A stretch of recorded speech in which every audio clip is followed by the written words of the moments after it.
C'est merveilleux de ce que, en toutes choses, nous pouvons nous comporter de manière biblique et aussi agir biblique, croire de manière biblique. Au temps où l'orientation n'est plus demandée et n'existe plus, dans tous les domaines dans le monde, il y a un manque de conseils. Il y a une confusion totale aujourd'hui. Il est écrit réellement dans le journal un article dans le journal Le Monde du dimanche d'un ministre, donc d'une femme ministre. Un grand titre. Ce qui nous demeure, c'est la confusion. Ce qui nous reste, c'est la confusion. Alors quand on lit dans les évangiles et on regarde les paroles de notre Seigneur, il a dit que ce sera ainsi. Il y aura des jours où ils n'auront aucun conseil, ils n'auront pas de conseil, ils ne sauront plus quoi faire. C'est écrit dans les évangiles, dans Matthieu 24 et dans Luc 21. Cela appartient au déroulement de la fin des temps. Et encore plus, j'ai apporté des articles. Je ne vais pas vous ennuyer longtemps avec cela. Le titre est dit qu'est-ce qui va devenir de l'église méthodiste. L'église méthodiste se dissout en Angleterre. L'une des parties de cette église repart à l'église du peuple et l'église d'État, à l'église anglicane. Et l'autre partie espère jusqu'aux années 2009 être reçue par les baptistes. Qu'est-ce que John Wesley dirait, qui au commencement du XVIIIe siècle était le prédicateur le plus puissant de réveil? Simplement, il manque de conseils et d'orientation, tous ces gens d'aujourd'hui. Et si je peux bien me rappeler, la dernière fois, ici, j'ai montré comment est-ce que ce grand homme de l'église catholique bénit le grand homme de l'église luthérienne évangéliste. Ici en Allemagne, avec une eau soi-disant bénite des catholiques romains. Donc, il consacre cet homme, il le bénit. Qu'est-ce qu'on devrait encore dire? C'est le manque d'orientation, c'est la confusion partout, au plus haut niveau. Et ensuite, cela ne nous plaît plus depuis longtemps déjà. Jean-Paul II a parlé et a dit Europe, n'oublie pas tes racines. Europe, n'oublie pas tes racines. Nous allons revenir à parler de ça tout à l'heure. Alors que je lisais cet article, j'ai dû penser à ce que ce serait bien si ces hommes pouvaient se rappeler, si on pouvait leur rappeler toute la destruction qui est venue des racines. Combien de massacres depuis l'apparition de cette église d'État, de cette église de l'Empire, depuis des milliers d'années jusqu'à la Réformation, a eu lieu. Des millions et des millions ont perdu leur vie, ont été brûlés sur le bois, et les inquisitions et tout ce qui a eu lieu jusqu'à le massacre de Uno. Le massacre a eu lieu en France. Les massacres ont eu lieu aussi en France.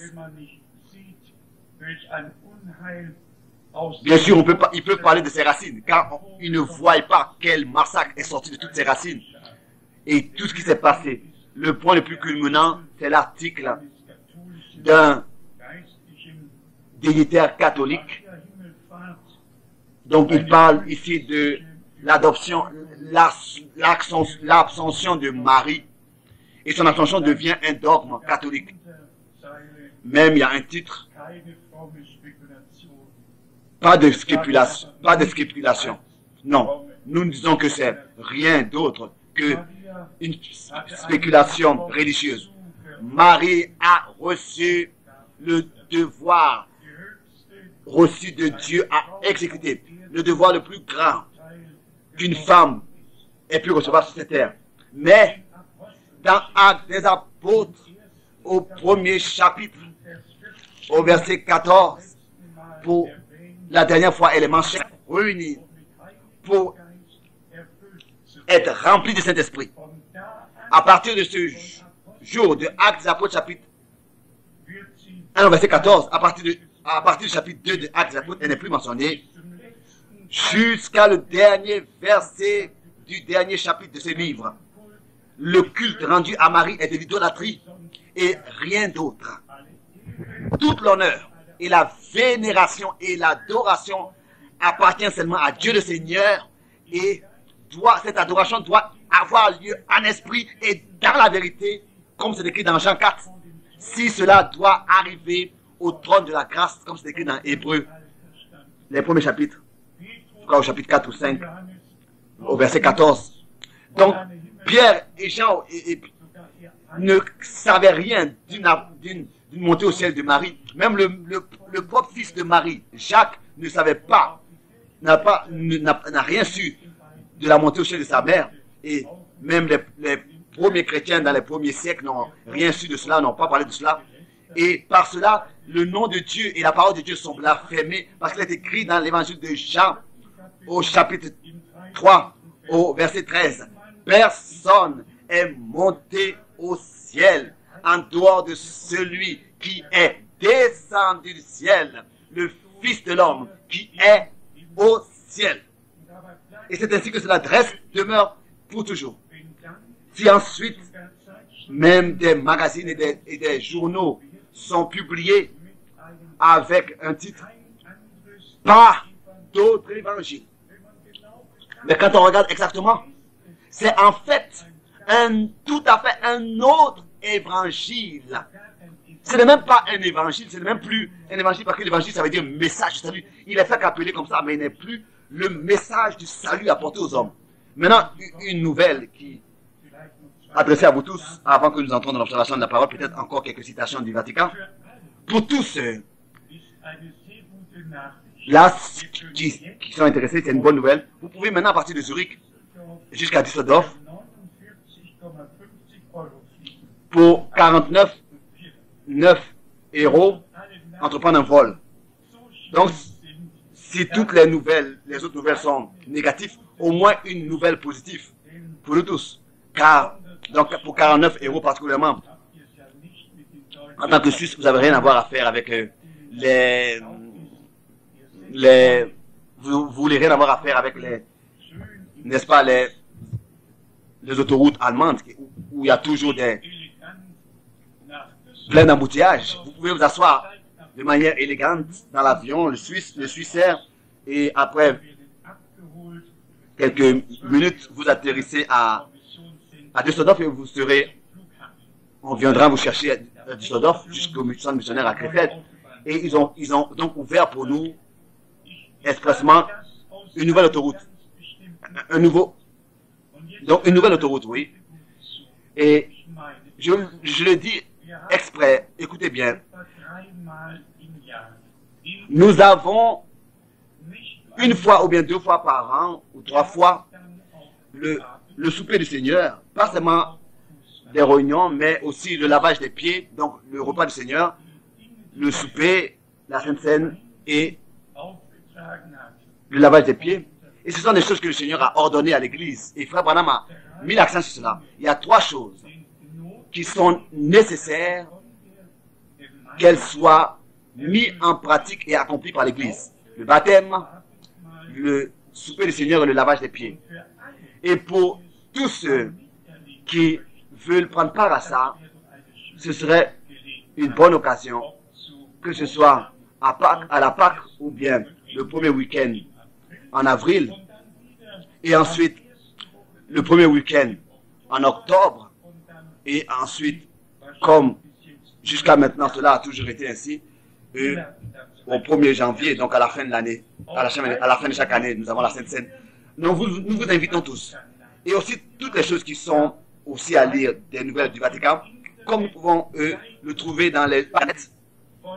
Nous ne voulons pas rentrer en détail dans ces choses, mais je dis seulement dans une seule phrase, en résumant, nous sommes à la fin de la fin des temps, et d'un côté, nous voyons que cette influence, cette domination se propage sur tous les peuples, les langues et les nations venant de Rome, et d'un autre côté, le Seigneur de tous les peuples, les langues et les nations appelle à sortir de cette influence et à revenir à sa parole. C'est vraiment le dernier appel qui a lieu dans le monde entier. Heureux sont les hommes qui ont compris que frère Branham ne s'est pas lui-même appelé, ne s'est pas lui-même envoyé, mais c'était en accord avec les saintes écritures. C'était un prophète promis à l'avance, un homme envoyé de Dieu, un prophète envoyé de Dieu, promis dans le prophète Malachie et confirmé dans le Nouveau Testament de la bouche de notre Seigneur lui-même. Dans Matthieu, le chapitre 17, à partir du verset 11, et dans Malachie, chapitre 4, cette promesse, oui, Élie viendra et rétablira toutes choses. Nous le disons pour la raison suivante, pour que tous puissent savoir que nous ne sommes pas des gens qui courent et qui ont suivi des fables habilement conçues. C'est écrit aussi dans Marc 9 au verset 12. Et que nous ne faisons pas d'un homme un prophète, mais que c'est Dieu qui a appelé, qui a parlé, et que c'est Dieu qui nous a ramenés à lui et à sa parole et à son plan du salut et qui nous sépare et qui nous appelle à sortir pour que nous puissions vraiment être sortis pour pouvoir prétendre et être en train de nous préparer pour son retour. Oui, je crois que nous devons prendre cela très au sérieux, comme cela est nécessaire et a été ainsi ordonné de Dieu dans l'histoire du salut. C'est important. Cela est ordonné dans l'histoire du salut, tel que le ministère de Jean-Baptiste était ordonné dans l'histoire du salut dans le Nouveau Testament. C'est ainsi que le ministère de frère Branham est aussi important pour l'Église du Nouveau Testament à la fin du temps de la grâce. Tel que le ministère de Jean-Baptiste est important pour l'Église du Nouveau Testament au commencement, c'est comme ça que c'est important aussi à la fin. Et que le Seigneur puisse nous accorder sa grâce aussi en ce qui concerne ce point, de croire comme l'a dit les Saintes Écritures, selon les Écritures, comme c'est écrit dans 1 Corinthiens chapitre 15. Et je crois que le frère Branham n'avait pas nécessaire devant la face de Dieu de raconter des histoires. Si il rend ce témoignage le 11 juin 1933, d'avoir reçu directement ce mandat, cet ordre, il lui a été dit, tel que Jean-Baptiste a été envoyé comme précurseur de la venue du Christ, c'était de la première venue du Christ, c'est ainsi qu'avec un message, tu seras envoyé. Et ce message sera le précurseur du retour du Christ. Il ira donc dans le monde entier avant le retour du Christ. Et ça, je le crois de tout mon cœur. Et tous, que nous nous réunissons ici et partout où nous puissions nous réunir, nous pouvons nous réunir. Nous devons de tout notre cœur et de toute notre âme demeurer dans la parole de la vérité. Ça, c'est très important. De cette conviction que Dieu veille sur sa parole et qu'il a seulement une seule obligation, c'est d'exécuter et d'accomplir ce qu'il a promis. Quand le temps sera arrivé pour cela. Et personne sait mieux les choses que Dieu quand est-ce que le temps est arrivé pour que une parole s'accomplisse. Comme il est écrit dans Galates, le chapitre 4 au verset 4, quand le temps fut accompli. Toujours, il faut que le temps soit accompli pour que Dieu puisse faire et faire ce qu'il s'est proposé de faire dans sa parole à l'avance. Et tous, vous savez que le ministère qui aujourd'hui dans le monde entier, maintenant dans le temps présent, est exécuté, c'est aussi une continuation directe, une continuité directe de ce que Dieu, par le ministère de frère Branham, a appelé à l'existence et de ce que Dieu a confié à l'Église et de ce qui doit être porté au monde entier, dans le monde entier. Et j'ai encore des salutations à remettre, particulièrement de l'Islande, de l'Islande, nous avions eu là-bas tout un nombre de distributions dans lesquelles 34 pays sont atteints et nous recevons déjà des lettres de la moitié du monde entier. Nous pourrions presque dire d'hommes qui écoutent nos émissions de télévision et qui écrivent. Il y a quelqu'un qui écrit qu'il y a des hommes encore qui ont le courage de prêcher la vérité. Et nous pouvons vraiment seulement remercier Dieu pour cela. Et comme tous nous le savons, que le temps est très avancé et que tout s'oriente de nouveau à repartir vers Rome et à Rome. Et je l'ai dit il n'y a pas longtemps ici. Aussi, lors de mon dernier voyage de Lagos, Niger, en Europe, à droite, à la place 5A, il y avait un homme avec une croix énorme sur son cou. Et je vous dis que tout le vêtement qu'il avait ressemblait à un cardinal romain catholique. Et j'ai pensé moi-même, mais un cardinal ose s'asseoir à côté de moi. Oui. Et vous savez, alors je lui ai posé la question, et il était le chef de l'église méthodiste. Et il savait ce qui se passait à Fatima, il savait même à Rome, au Vatican, exactement dans tous les détails ce qui se passe. Il appartenait aux 12 représentants des 12 religions connues dans le monde entier qui se sont réunis à Rome. Nous voulons dire les choses suivantes de manière claire et je vous demande, écoutez-le. Le monde entier tombe dans l'erreur parce qu'ils n'ont pas cru à la vérité. L'erreur, c'est un esprit, c'est écrit dans l'épître de 1 Jean, et tout cela rentre dans cet esprit de l'erreur parce qu'ils n'ont pas reçu l'amour pour la vérité. Et tous ces évangélistes et tous ces gens qui se sont fait un nom, comme dans Genèse chapitre 11, se sont bâtis des tours, se sont bâtis des empires, dans l'empire, des empires et des royaumes. Eux aussi, ils n'ont pas reconnu le jour de la visitation de Dieu. Et bien, comme c'est écrit dans Luc 19, au verset 41, et bien aimés frères et sœurs, et bien aimés amis, n'attendez pas de trouver la faveur de ceux qui ne croient pas, comme le dit le Saint-Écriture. N'attendez pas d'être reconnus par eux. Nous resterons incompris, même des frères, même des amis de notre entourage, nous serons incompris parce que nous croyons seulement comme le dit les Saintes Écritures. La faveur et la reconnaissance. Notre Seigneur n'en a pas eu non plus sur cette terre. Ils n'ont pas reconnu et il n'a pas trouvé la faveur des hommes. Et nous aussi, nous ne trouverons pas la faveur. Et nous ne serons pas reconnus. Il a dit tel que je suis, c'est ainsi que vous êtes aussi dans le monde. Je ne suis pas de ce monde et tel que vous aussi, vous n'êtes pas dans ce monde. 1 Jean 4, verset 17. Et dans l'évangile de Jean, chapitre 17, c'est ainsi que le monde ne nous connaît pas.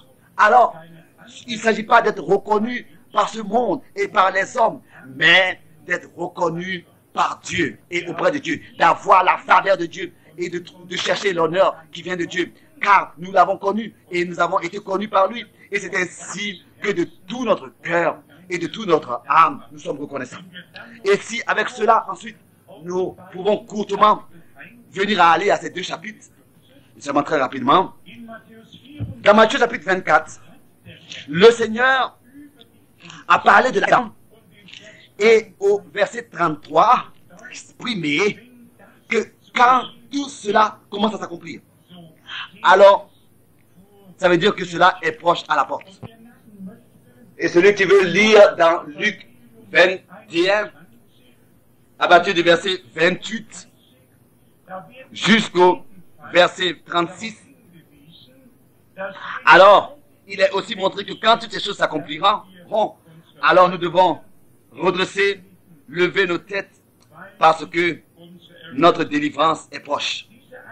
Cet article sur les racines de l'Europe, qui devraient être des racines religieuses et chrétiennes, tel que le Vatican le dit.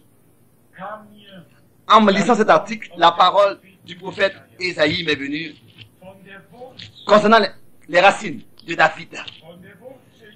David Isaïe, concernant les racines qui en même temps sont le rejeton, de lui qui est tout en tous. Je voudrais lire ces quelques versets pour que vous puissiez savoir que cela est aussi écrit ainsi. Ésaïe, chapitre 11, à partir du verset 1. Puis, un rameau sortira du tronc d'Isaïe, et un rejeton naîtra de ses racines. Ça, ce sont les racines auxquelles je suis intéressé. Ça, ce sont les racines desquelles nous pouvons lire dans Romains, le chapitre 11. Que ce n'est pas toi qui portes les racines, mais ce sont les racines qui te portent. Ensuite, nous lisons encore dans le même chapitre, Ésaïe, chapitre 11, au verset 10. En ce jour, le rejeton d'Isaïe sera là comme une bannière pour les peuples. Les nations se tourneront vers lui et la gloire sera sa demeure de repos. Il est racine, il est rejeton, il est vraiment alpha et oméga, le premier et le dernier, il est tout en tous. Et avec cela, nous allons dans Romains, le chapitre 15. Romains, le chapitre 15.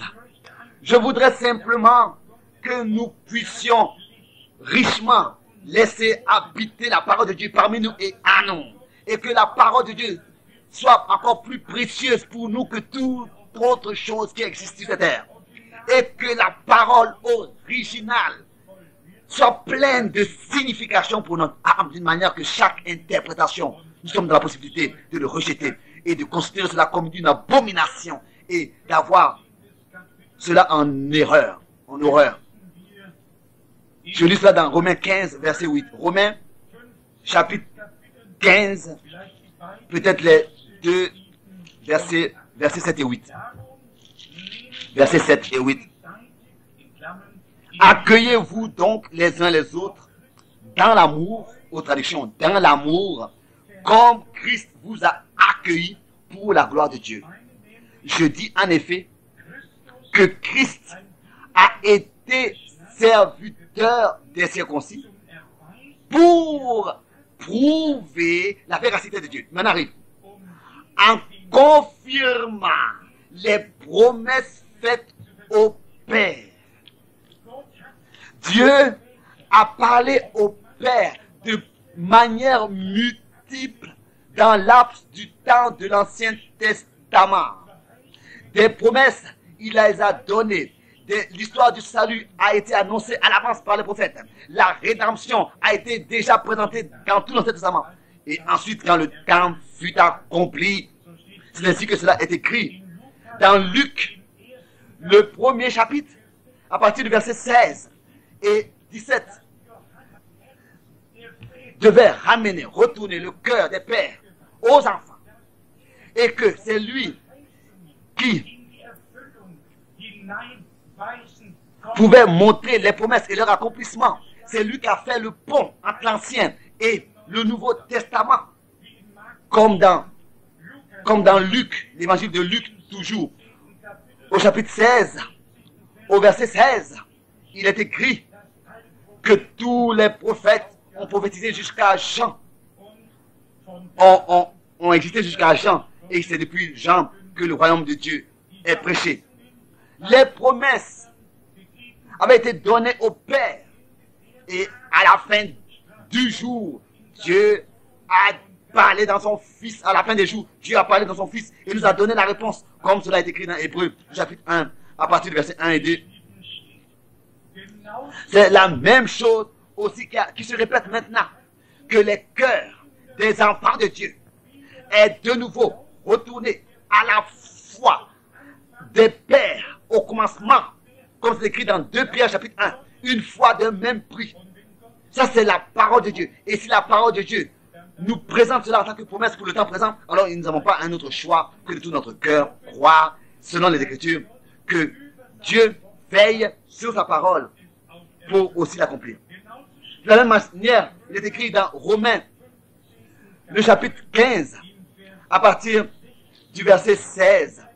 Peut-être que nous devrions lire le verset 12 d'abord. Romains, chapitre 15, verset 12. Il sortira d'Isaïe un rejeton.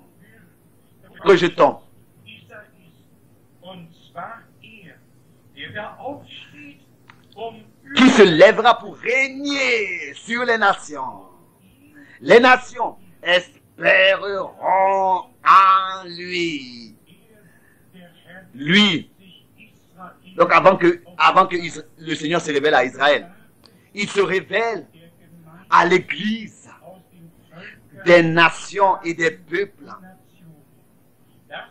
Ça, c'est un accord avec Actes des Apôtres, le chapitre 15, à partir du verset 13, alors que Jacques montrait que le Seigneur d'abord s'était acquis un peuple, s'appelle un peuple parmi les nations, et qu'ensuite il se tourne à Israël. Et pour relever la hutte de David, c'est ainsi que nous pouvons aussi le lire. Comment est-ce que Paul, dans Romains, le chapitre 11, à partir du verset 25, l'a exposé. D'abord, l'appel à sortir de la véritable Église épouse de tous les peuples, les langues et les nations. Ensuite, l'appel à sortir des 144 000 d'abord de la masse, comme de la masse des Israélites, jusqu'à ce que le temps arrive où tout Israël, de la part de Dieu, recevra grâce et sera béni. Bien-aimés frères et sœurs, nous pouvons, en ce qui concerne les racines, repartir au texte original, et c'est-à-dire à Apocalypse, le chapitre 5, pour voir que notre Seigneur est l'agneau de Dieu. Lui, l'agneau de Dieu, vous savez, il devait être tout en tous, devenir tout en tous, et être tout en tous, et demeurer tout en tous, jusqu'à même l'achèvement de l'œuvre. Apocalypse, le chapitre 5, à partir du verset 5. Et l'un des vieillards me dit, ne pleure point. Voici le lion de la tribu de Juda, le rejeton, ou bien le rejeton, les racines de David, le rejeton de David, rejeton ou bien racine de David a vaincu pour ouvrir le livre et ses 7 sceaux. Le grand vainqueur et victorieux a pris le livre. Le rejeton, les racines d'Ésaïe. Il devait être nous pour que nous puissions devenir semblables à lui. Il s'est dépouillé pour devenir semblable à nous, et nous nous dépouillons du vieil homme pour devenir semblable à lui. C'est ainsi que, dans son humanité, il est montré en tant que fils de David, en tant que rejeton de la racine de David. Nous voulons lire, d'abord allons à Ésaïe, le chapitre 9, pour savoir ce qu'il était selon l'esprit et est selon l'esprit. D'un côté, nous le voyons dans son dépouillement en tant qu'homme, et d'un autre côté, nous le voyons en tant que le Seigneur de gloire, le grand je suis. Ésaïe, chapitre 9, à partir du verset 5. Car un enfant nous est né, un fils nous est donné, et la domination reposera sur son épaule. On l'appellera admirable. Alléluia. Conseiller, Dieu puissant, Père éternel, Prince de la paix. Et maintenant, nous arrivons à la deuxième partie de notre observation. Le mot empire, donc régner, domination, dans Ésaïe 9, verset 6. Son règne s'accroîtra et sa paix sera sans fin sur le trône de David et sur son royaume qu'il a fermé et qu'il soutient par le droit et par la justice dès maintenant et à toujours. Dites amen à cela. Voici ce que fera le zèle de l'Éternel des armées. Alléluia. Nous vivons, comme déjà cela a été mentionné, à la fin du temps de la grâce. Et nous attendons plein de désirs, plein d'ardeur, que tous ces ennemis soient placés sous le marchepied de notre Seigneur, et que ce ne soit pas seulement l'Antichrist qui vient Satan, par l'Antichrist qui ici sur cette terre, de nouveau, domine et règne, mais que notre Seigneur, à qui appartient le règne, que ce soit lui qui entre dans son règne, et qu'avec lui nous régnons et que nous gouvernons. À cela, une parole dans le psaume 110, connu de nous tous, le psaume 110. Ce psaume a annoncé à l'avance ce qui va se passer quand notre Seigneur vient et exécute la victoire par Golgotha et par sa résurrection confirme cette victoire, parce que son royaume est un royaume éternel. Mais ce n'est pas encore manifesté que cette victoire a eu lieu. Spirituellement chaud, déjà, pour nous déjà, nous sommes dans le royaume de Dieu. Et le royaume de Dieu est à nous et parmi nous. Mais nous attendons l'accomplissement direct de l'établissement du règne de Dieu sur cette terre. Vous savez que du fait que le diable, Satan, l'adversaire, a séduit Ève et que Adam a été attiré dans cette transgression, c'est ainsi que toute la terre et le monde est entré sous le règne et la domination du diable. C'est ainsi que c'était nécessaire. Et nous devons avouer que encore maintenant Satan est le prince et le dieu de ce monde. Maintenant, il a son œuvre, il a sa main partout, à haut niveau partout dans le monde. Et cela peut même arriver que des hommes voient leur foi mis à l'épreuve et se poser la question, mais si Dieu est tout puissant et que si Dieu il a l'histoire entre ses mains au ciel et sur terre, alors tout devrait changer sur cette terre. Mais tout a son temps. Dieu a un temps pour toutes choses. Nous voulons pour cela lire encore quelques versets bibliques. D'abord, le psaume 110, à partir du verset 1 et 2. Un psaume de David. Parole de l'Éternel à mon Seigneur. Assieds-toi à ma droite jusqu'à ce que je fasse de tes ennemis ton marchepied. Maintenant arrive. L'Éternel étendra de Sion le sceptre de ta puissance. Domine au milieu de tes ennemis. La montagne de Sion joue un rôle très important. Elle est la montagne de la maison de l'Éternel. Et c'est de là que le Seigneur, avec nous, entrera dans son règne terrestre. Et nous allons lire encore quelques versets bibliques sur ça. Et bien, mes frères et sœurs, tout ce dont nous avons besoin, c'est la relation avec Dieu. À Dieu. Nous devons avoir cette vie de relation avec Dieu, par l'Esprit de Dieu, dans le contenu spirituel de la parole de Dieu. Car l'homme naturel n'accepte pas les choses qui viennent de l'Esprit de Dieu. Elles lui sont une folie. C'est ainsi que Paul l'écrit aux Corinthiens. Mais à quoi est-ce que ça sert quand on peut lire que la Bible est traduite en 392 différentes langues sur cette terre et a été publiée. 392 différentes langues. Si tous ont leur propre interprétation, donnent leur propre interprétation à cette Bible, et les interprétations eux-mêmes dans les différentes confessions qui existent,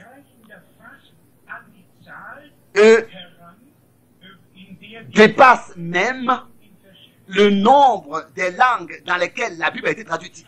Actuellement, il y a 343 différentes églises et églises libres qui existent en dénomination et religion. Seulement dans le Conseil mondial des églises, qui concerne seulement la soi-disant chrétienté. À quoi est-ce que ça sert? Si la Bible est traduite en différentes langues, jusqu'à 392 différentes langues, si les gens, même de par la chair, ne prêchent pas la parole de Dieu dans sa forme originale, mais transmettent au peuple leur interprétation et leur manière de voir. Et imaginez-vous, chaque pense avoir la meilleure interprétation. Il n'y a même pas de meilleure et de bonne interprétation. Il y a seulement une parole véritable du Seigneur. Et chaque interprétation est du poisson inventé par l'homme et mélangé par l'homme, préparé par l'homme. Dieu est son propre interprétateur. C'est ainsi que frère Branham l'a dit clairement, en accomplissant ce qu'il a promis. Et c'est ainsi qu'il est écrit ici, dans le psaume 110, nous avons lu, l'Éternel étendra de Sion le sceptre de ta puissance. Et on a lu dans Isaïe que son sceptre, sa domination se repose sur ses épaules. Et cette domination n'aura pas de fin. Et ici, il nous est dit quand est-ce que, et comment et où est-ce que ce sceptre, cette domination et ce règne sera établi ici, sur cette terre. Donc oui, se propagera sur le monde entier.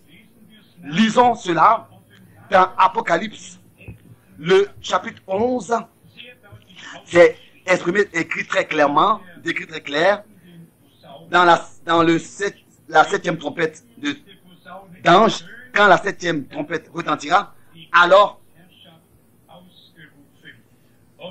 le règne sera, Apocalypse chapitre, peut-être jusqu'au verset 17.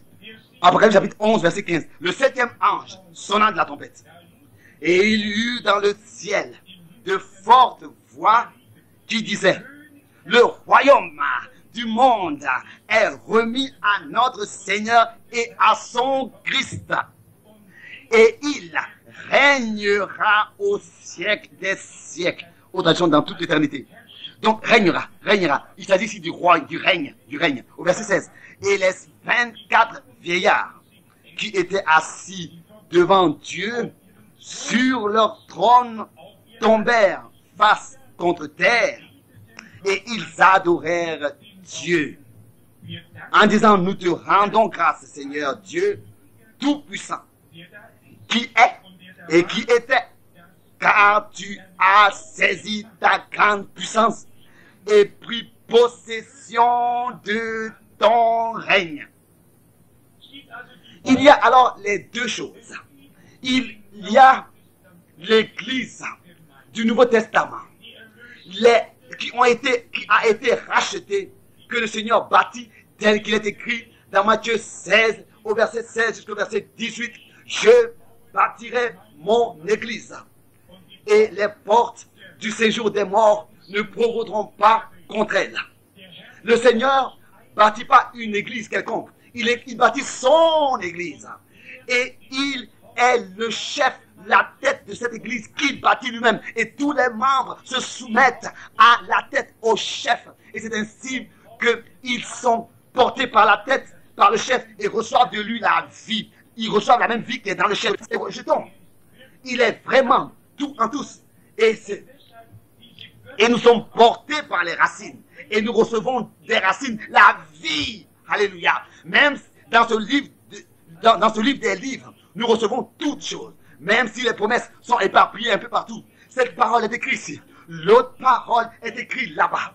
Mais toujours dans ce livre. Et c'est quand l'Esprit de Dieu commence à agir dans le croyant qui croit selon les Écritures. C'est ainsi que l'Esprit lui montre tous les versets qui vont ensemble dans le contexte juste et dans le sujet adéquat. Et c'est ainsi que nous avons une vue d'ensemble sur ce que Dieu fait dans le temps présent. Encore pour répéter ces choses. Nous, si seulement nous faisons que considérer la lettre, aussi concernant les citations de frère Branham. C'est ainsi que cet homme-là ne trouvera pas le chemin. On doit revenir à la parole de Dieu. La parole doit demeurer notre absolu. Et dans la parole de Dieu, rien de nouveau ne peut être ajouté. Si par exemple des gens qui croient au message, soi-disant dans le message, disent que Apocalypse 10 est déjà accompli et que le Seigneur est déjà descendu et qu'il a déjà mis un pied sur la terre et sur la mer, alors nous disons simplement, s'il vous plaît, avant que cela se passe, il vient en tant qu'époux pour prendre l'épouse au repas des noces. Et alors s'accomplira. Heureux sont ceux qui ont part à la première résurrection. Alors s'accomplira. Heureux sont ceux qui sont invités au repas de noces. J'ai simplement quelque chose en moi, accordé par l'Esprit de Dieu, agi par l'Esprit de Dieu qui est en moi, que je ne peux pas supporter une interprétation. Je ne peux pas. Et pour rien du tout, pour aucun prix, il n'y a pas de prix. Car ici, il n'y a pas de prix qui pourrait m'être proposé pour accepter une interprétation. Pour moi, la parole de Dieu est sainte et encore une fois sainte.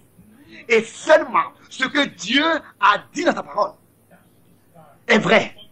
Et si frère Branham se mentionne de frère d'Apocalypse chapitre 10, toujours de nouveau, alors c'est seulement pour une unique raison. Parce que le 28 février 1963, ce nuage surnaturel lui est apparu. Et au moment seulement où les 7 détonations, l'une après l'autre de tonnerre, ont retenti et étaient à entendre, que frère Branham pensait que le monde explose. Au moment où il a regardé en haut et il a vu la nuée surnaturelle, seulement au moment où la détonation a eu lieu, c'est là qu'il a levé les yeux et qu'il a vu ce nuage naturel, où les 7 chérubins étaient enveloppés. Et puisque, justement, ces 7 tonnerres, comme ces 7 détonations, comme il est non, il est dit toujours. Pourquoi? Parce que, justement, puisque ces 7 détonations, ces 7 tonnerres, ces détonations étaient liées à l'apparition du nuage surnaturel, c'est-à-dire avec l'ouverture de l'annonce des 7 sceaux qui ont eu lieu en mars du 7 au 24 mai 1963, qui ont été ouverts. C'est justement parce que cela allait ensemble, avait eu lieu ensemble. Au même moment, c'est à cause de ça que dans sa simplicité, toujours de nouveau, frère Branham a mentionné Apocalypse 10.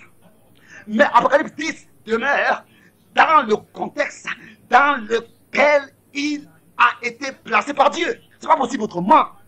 On ne peut pas changer les choses. Parce que nous voyons dans Apocalypse, nous avons, par exemple, au chapitre 2, au chapitre 3, les 7 écrits adressés aux 7 âges. Et nous voyons les 7 anges de l'église. Et nous voyons les 7 messagers. Jusqu'à le dernier verset dans Apocalypse chapitre 3. Celui qui vaincra, il s'assera avec moi sur mon trône, tel que moi j'ai vaincu et je me suis assis sur le trône de mon Père. Apocalypse 3, verset 12.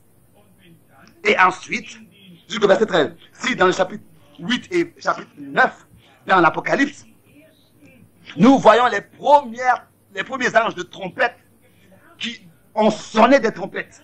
Alors, cela, donc, on comprend qu'il y a encore un seul ange des trompettes qui reste, qui n'a pas encore sonné.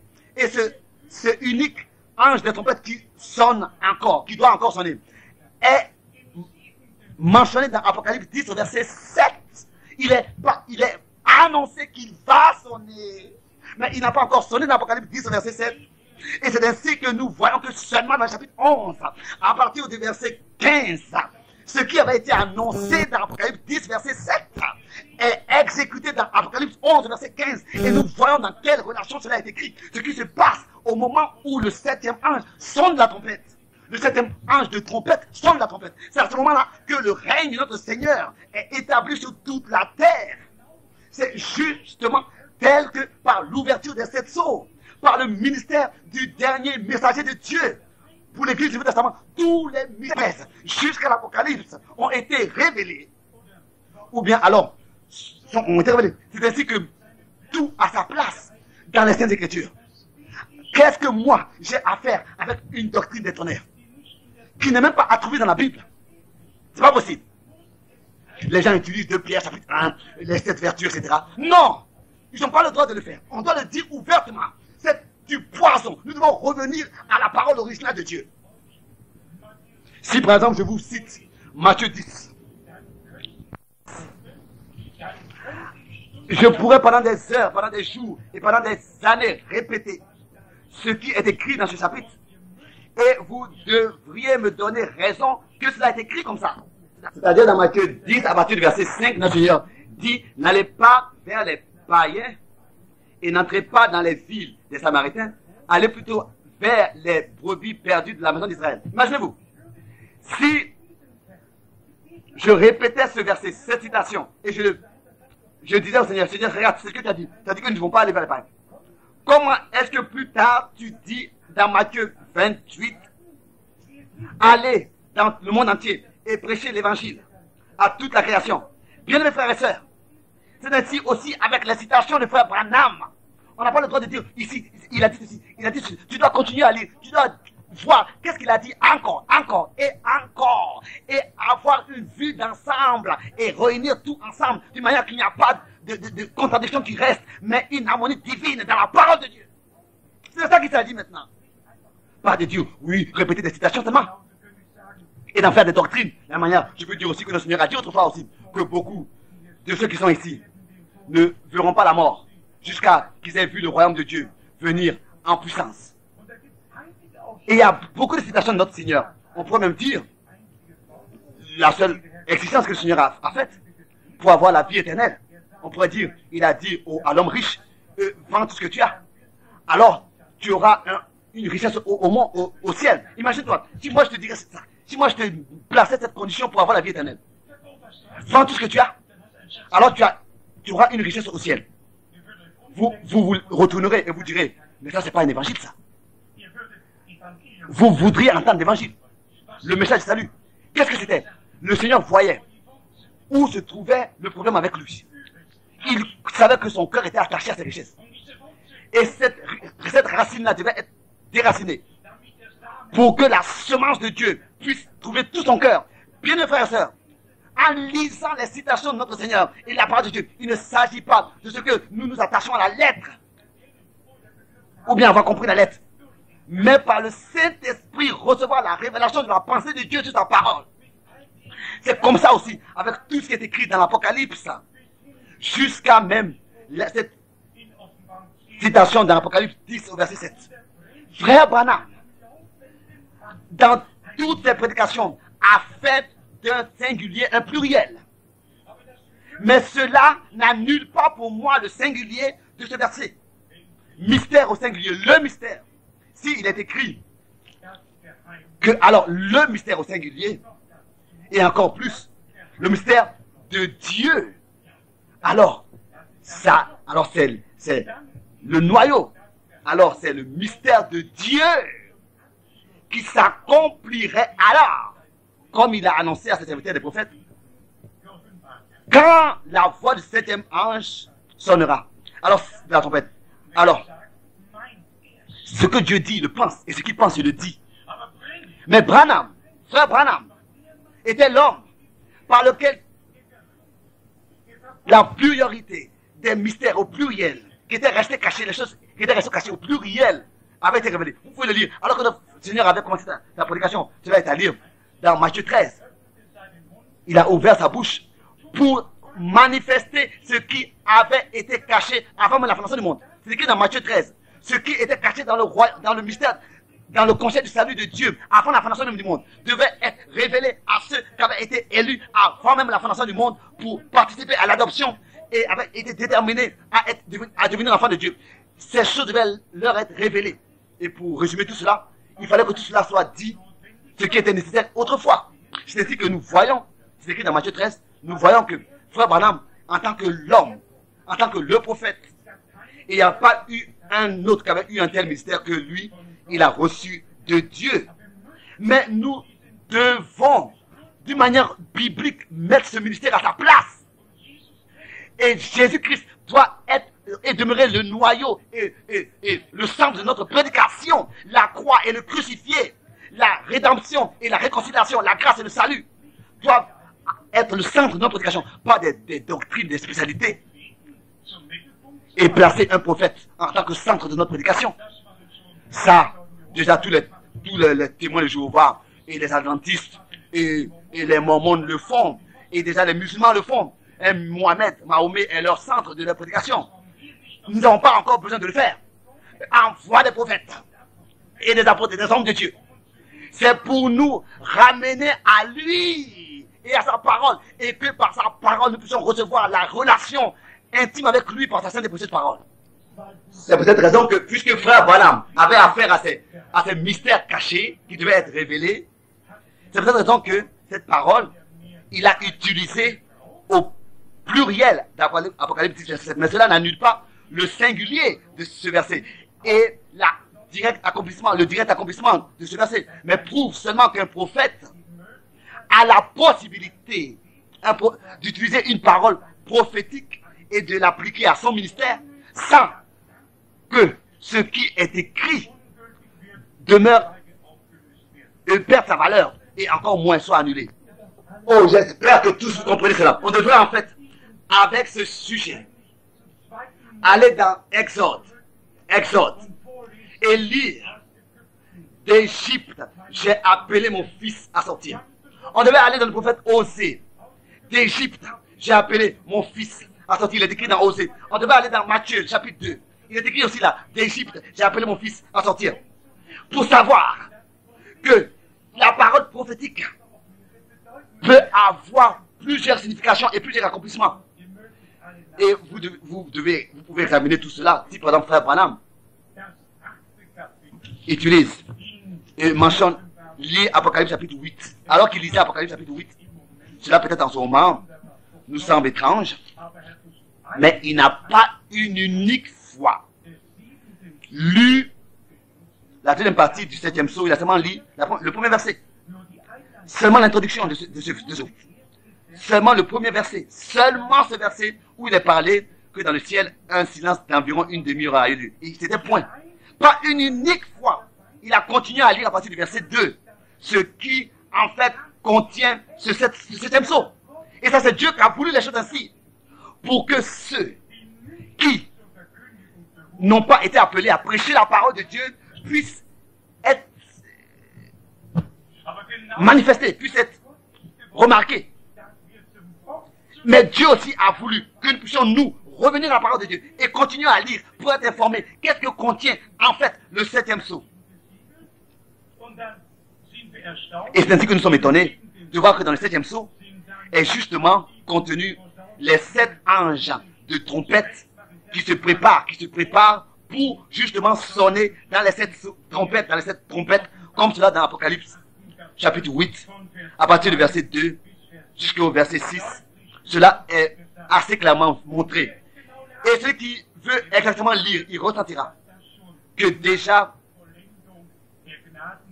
cela a lieu après l'achèvement du temps de la grâce. Là, le temps de la grâce est passé.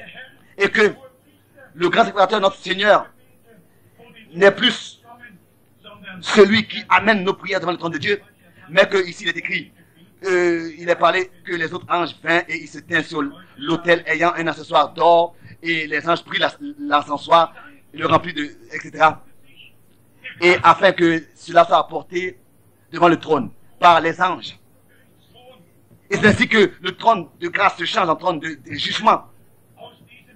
Et de cet ascensoir, il les a remplis du feu de l'autel et le jeta sur la terre. Et lui des voix, des coups, etc. C'est seulement à partir du moment qu'il y a eu des tonnerres, des éclairs et des tremblements de terre, etc. Au verset 5. Et ensuite, les 7 anges se sont préparés à sonner dans les 7 trompettes. C'est ainsi que cela est écrit dans Apocalypse 8, à partir du verset 6. Et c'est ainsi que nous le croyons. Et ensuite, les 7 anges de trompette viennent, il leur a donné les trompettes pour sonner, et comme cela est déjà mentionné, les premiers 6 trompettes dans le chapitre 8, les premiers 4 au verset 9, au chapitre 9, le 5e et le 6e au chapitre 9. Donc les premiers 4 au chapitre 8 et le 5e au chapitre 9 et le 6e au chapitre 9 au verset 13. Et ensuite au chapitre 10 au verset 7, mais quand au jour, quand il s'agit de Dieu s'accomplirait comme il l'a annoncé. Qu'est-ce que c'est le mystère de Dieu? Jésus-Christ est le mystère de Dieu révélé, manifesté. Paul écrit dans 1 Timothée chapitre 3 verset 16. Grand est le mystère de la piété de Dieu manifesté de la chair. Et c'est ainsi que nous voyons que les Juifs jusqu'à maintenant ont beaucoup de difficultés à croire au Messie. Ils croient toujours que le Messie sera un homme particulier comme David, bien sûr, né, mais un homme tout à fait particulier. Un homme tout à fait, un homme naturel, né naturellement. Je vous dis qu'un homme naturel, né naturellement, moi qui est né naturellement, ne peut pas m'aider. Il faut que ce soit quelqu'un qui se tient au-dessus de la chute de l'homme. Quelqu'un qui peut dire, l'adversaire n'a pas de droit en moi, n'a aucun droit sur moi, n'a aucun droit sur moi. Il fallait que ce soit quelqu'un qui puisse dire ça. Et ça, c'est notre Seigneur. Mais tous, nous avons compris de quelle insolence. Insolence. Il n'y a pas un meilleur mot pour ça. À l'intérieur de ce message, l'adversaire produit de grands dégâts. Oui, le frère Graf vient de dire. Par de tels gens-là qui ne sont pas envoyés par Dieu. Parce qu'ils n'ont pas un appel de Dieu. Mais bien, mes frères et sœurs, nous devrions être reconnaissants pour la véritable prédication de la parole de Dieu. Car c'est ainsi qu'il est écrit. Alors, tout Israël aussi regardera à celui qu'ils ont percé et se lamenteront comme on se lamente sur un fils unique quand il n'existe plus. Dieu alors répandra l'esprit de repentance et d'humiliation et de prière. Et alors, ils ne vont plus regarder à un homme, mais au Seigneur qu'ils ont percé. J'espère que vous comprenez tout cela. Et puisque ces prédications sont en partie propagées dans beaucoup de pays, même si cela a lieu individuellement, que le monde entier puisse entendre et reconnaisse que nous ne sommes pas des gens qui courent après des femmes habilement conçues. Nous n'avons pas une unique fois pris une citation pour la tordre et l'interpréter. Mais la parole prophétique, dans sa profonde signification, lui pour nous, dans les ténèbres, parce que par la grâce de Dieu nous a été révélée, dans son accomplissement, dans son signification. Et celui qui veut nous critiquer, qu'il puisse le faire. Mais qu'il puisse venir et oser prendre la Bible entre ses mains et se tenir ici au devant et pour montrer qui est vraiment avec Dieu et avec qui Dieu est. Tel que autrefois, au prophète Élie, Élie devait donner le défi. Il a dit, jusqu'à quand encore est-ce que vous voulez vous tenir des deux côtés? C'est ainsi qu'aujourd'hui, encore maintenant, puisque le temps de la grâce vraiment va vers sa fin, il faut qu'il soit dit à tous, sondez les saintes écritures pour savoir comment est-ce que les choses sont vraiment écrites, comme c'est écrit dans Actes des Apôtres, au chapitre 17, au verset 11. Je vous dis que nous devons aller des évangiles aux lettres et de l'Ancien au Nouveau Testament pour voir l'accomplissement des différentes prophéties et pour réunir toutes les citations. C'est ainsi aussi avec les prédications du grand homme de Dieu qui a marché sur cette terre, notre béni frère Branham. Aucun de tous les prophètes ont eu le ministère du Messie que frère Branham a eu, même Moïse ne l'a pas eu. Et nous ne pouvons pas ici rentrer dans les détails aujourd'hui. Nous avons écrit sur ces choses. Et souvent nous l'avons mentionné. Mais l'ange de l'Éternel, qui est venu le 7 mai après Branham, lui a éclairci et expliqué que le même ministère de Jésus-Christ en tant que fils de l'homme, en tant que prophète avait, en ce qu'il pouvait dire aux hommes qui ils sont, comment est-ce qu'ils s'appellent, ce qu'ils ont, et toutes les circonstances de leur vie, en tant que signe qu'il était le Messie qui devait, le prophète qui devait venir, le prophète tel que Dieu par Moïse, dans Deutéronome 18 au verset 15 avait annoncé à l'avance. Deutéronome 17 verset 18 verset 15. Et que dans les Actes des Apôtres au chapitre 3, il est dit que comme un prophète comme moi, je vous l'enverrai, le même ministère se répète encore. Et tous ceux qui n'écouteront pas ce prophète seront retranchés du peuple de Dieu. C'est ainsi que notre sœur Brona est ici, et beaucoup d'autres, le frère Aman, et beaucoup qui ont vu de leurs propres yeux comment est-ce que frère Branham, au stade ici à Zurich, pouvait dire aux hommes qui est-ce qu'ils sont, d'où ils viennent et ce qu'ils sont, même à Hollenberger, à Genève, dans le conseil mondial de l'église. Cet homme-là qui avait traduit frère Branham à l'époque et qui est maintenant dans le conseil mondial de l'église à Genève, doit même avouer par écrit avouer que tout ce que Branham a reçu comme révélation était vrai. Il doit avouer que cela est vrai. Quoique aujourd'hui il est dans le conseil mondial de l'Église.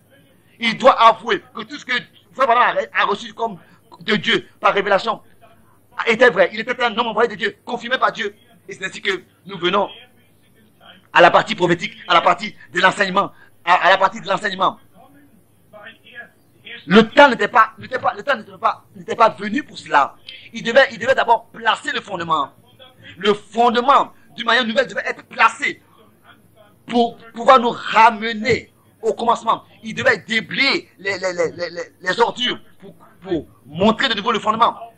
Pour que nous ayons maintenant la possibilité de bâtir là-dessus. Et je vous dis que depuis les différentes années, nous sommes passés de clarté en clarté et de connaissance en connaissance. Et Dieu n'est pas fini avec nous. Dieu a encore plus pour nous tous. Ce qui est important, c'est que cela soit toujours vrai. Et c'est seulement vrai ce que nous croyons si c'est en accord selon les Écritures. Comme c'est écrit dans 1 Corinthiens chapitre 15, versets 1, 2, 3, 4, 5, continue. Selon les Écritures, toujours selon les Écritures. Encore quelques versets de l'Ancien et du Nouveau Testament. Le prophète Daniel nous a dit que le Seigneur entrera dans son règne. Et nous avons parlé du règne. Daniel, chapitre 7, à partir du verset 25, Daniel, chapitre 7, à partir du verset 25. D'abord, en ce qui concerne l'Antichrist, l'homme de l'iniquité, il prononcera des paroles contre le Très-Haut. Il opprimera les saints du Très-Haut. Il espérera changer et les saints seront livrés entre ses mains pendant 1 an, 2 ans et une moitié d'année. Est-ce que vous remarquez cela? Un temps n'a jamais été donné à l'Église, mais seulement au peuple d'Israël. Écoutez-vous, peuple. Une telle ordre de temps, n'a jamais été donné à l'Église, seulement au peuple d'Israël. Faites la différence des choses quand vous lisez les Écritures. Soyez attentifs à qui est-ce que cela est adressé, quand est-ce que cela s'accomplira, et que nous puissions ordonner ces choses de manière biblique dans notre cœur et aussi dans nos pensées que nous avons. Je pourrais lire, est-ce que je vais le faire? Apocalypse chapitre 13.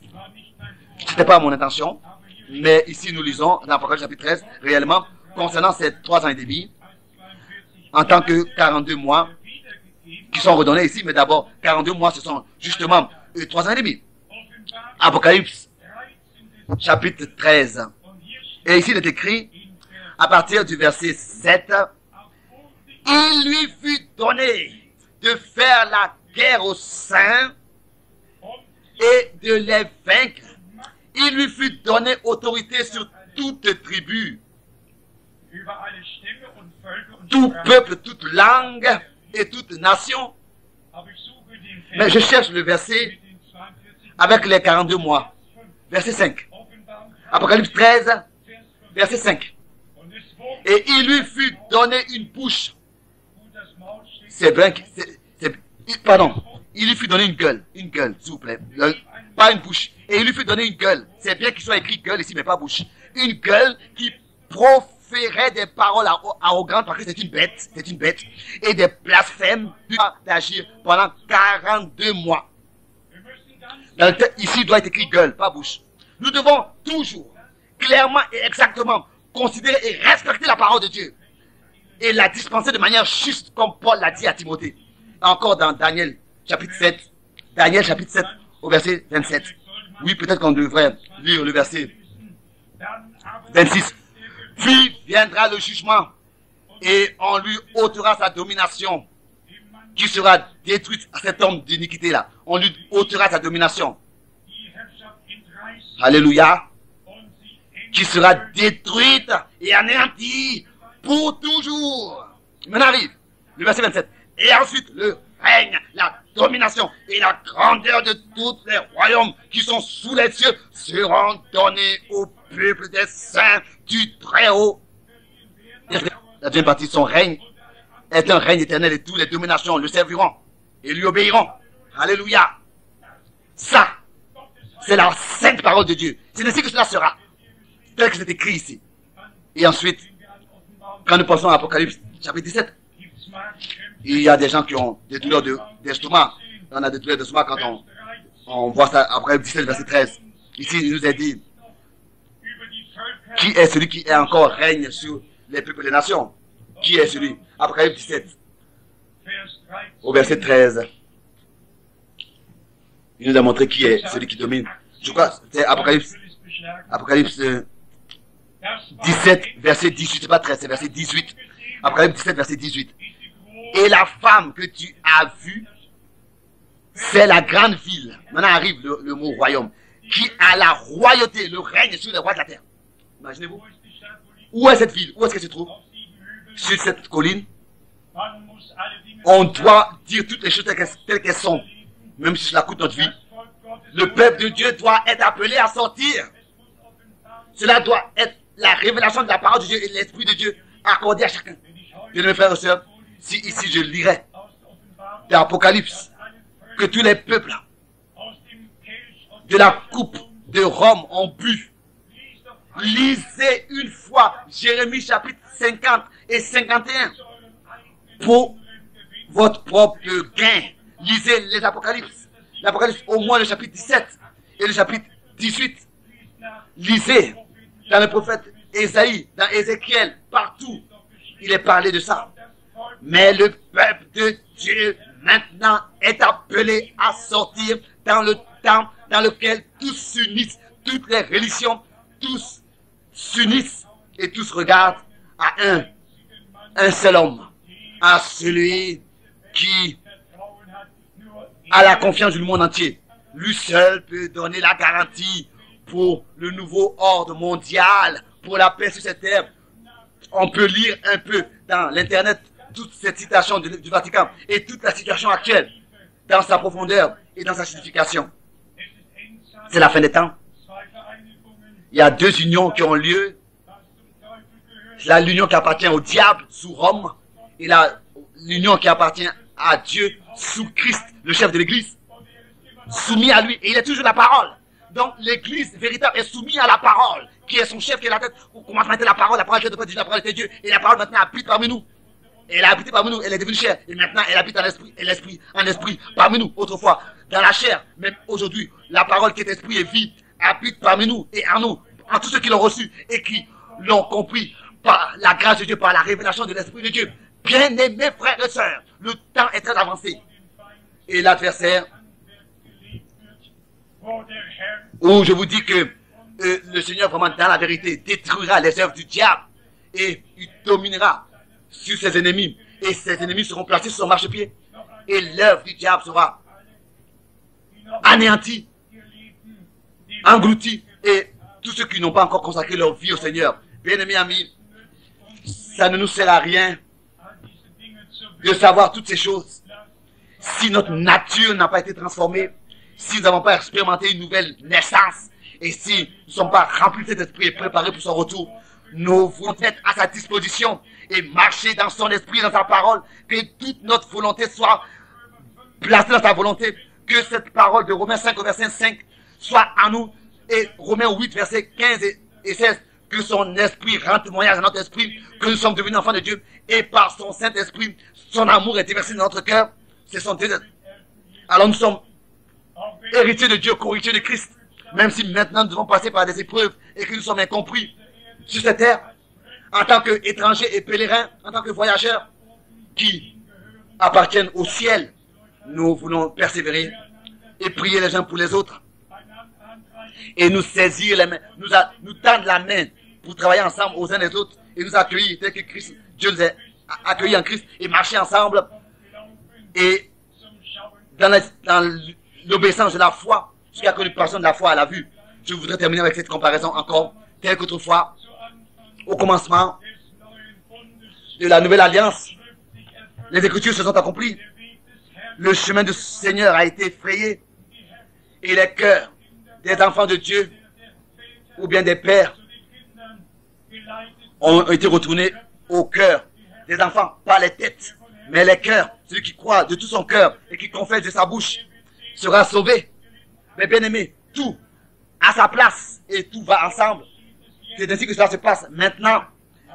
Et nous n'avons pas inventé ces choses. C'est Dieu qui a conduit les choses ainsi. Il a eu un Moïse, il a eu un Josué, il a eu un Élie, il a toujours eu un seul homme. Parce que l'histoire du salut devait être faite sur cette terre, c'est ainsi que cela a eu lieu dans notre temps. Dieu a eu un prophète par lequel il a révélé sa parole et sa volonté à l'église pour la ramener à l'église primitive au commencement. Ne restez pas en chemin. Le Seigneur nous a montré tout le chemin. Ne restons pas en chemin. Ne nous arrêtons pas, comme il est écrit dans Ésaïe 53 et 35. Même un insensé ne peut pas s'égarer, car c'est un chemin frayé. Tous les obstacles ont été ôtés. Le chemin est frayé. L'époux et l'épouse sont de nouveau unis, conduits ensemble, rencontrés. Le chemin a son chemin avec chacun de nous par sa grâce. Amen. Nous tous qui croyons selon les Écritures qui sont restés avec la parole originale, nous voulons nous lever pour la prière.